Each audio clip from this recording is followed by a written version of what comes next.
At Oracle Arena after Game 2, an absolute blowout for the home team. The Golden State Warriors rout the Cavaliers.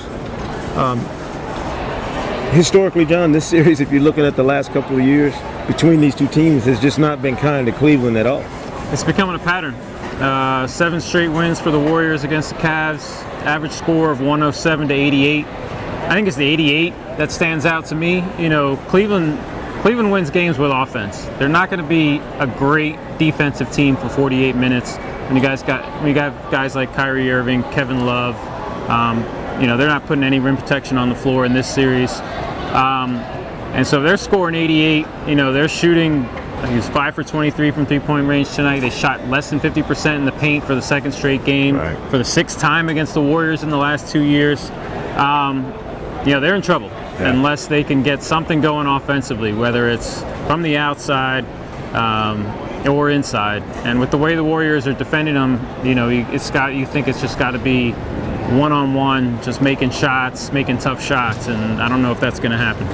The competitive fervor in the finals the last 5-6 years has been there. Even when it's been a 5 or 6 game series, there's been competitiveness in the game. I don't remember us being at a game where one of the teams looked this overmatched, just point by point. You go around the floor, the individual matchups, just vastly are not in Cleveland's favor. Is that something about Golden State's rotations, or is that just the way this series is going to be? I think it's just more the way they play as a team. You know, they just know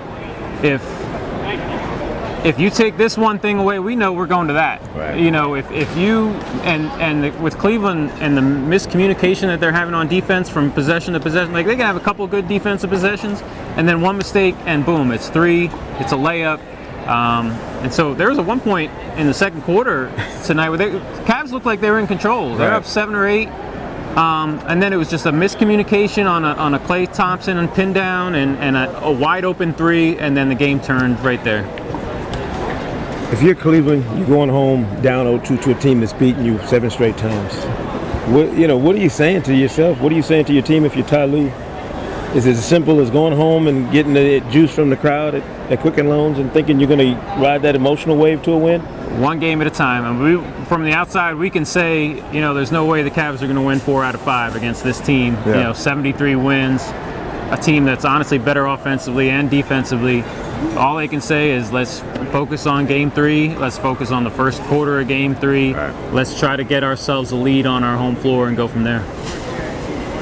If I'm the Warriors, and I've seen the way Draymond has played, and if they're going to continue to play him like that, do you park him out there and tell him to keep taking those threes, make or miss? I mean, I think the Warriors are always going to take what you give them, and you're going to have to give them something just because of the way they move the ball and because of the weapons they have. You know, he's going to get open threes, but you know, they don't have to live that way, honestly. Right. They're going to get other stuff if they keep moving the ball. And if he's got that shot, I think they're not going to tell him not to shoot it. If you're open and there's nobody within 5 feet of you, take that shot. We're a long way from the Warriors being 3-1 down in the Western Conference Finals and everybody writing them off, talking about the fluke and Steph didn't deserve an MVP. Steph and Klay still haven't had a bust-out game. They played well tonight, but they were limited in terms of minutes. Didn't shoot it great, shot it well enough.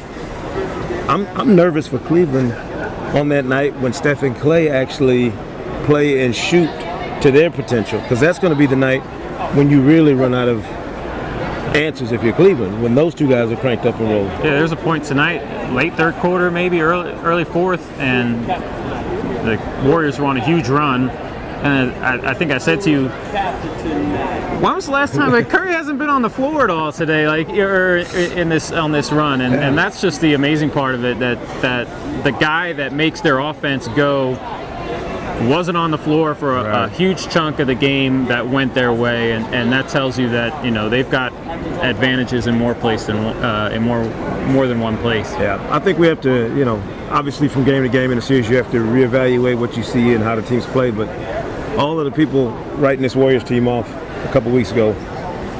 That wasn't me. Yeah, it wasn't me either. I wouldn't count out a 73-win team until they lost 4 times. But a lot of other people need to take a look, and this team is rocking right now. Up 2-0, in the finals, headed to Cleveland for games 3 and 4. Sekou Smith, John Schuhmann from NBA.com. We'll see you in Cleveland.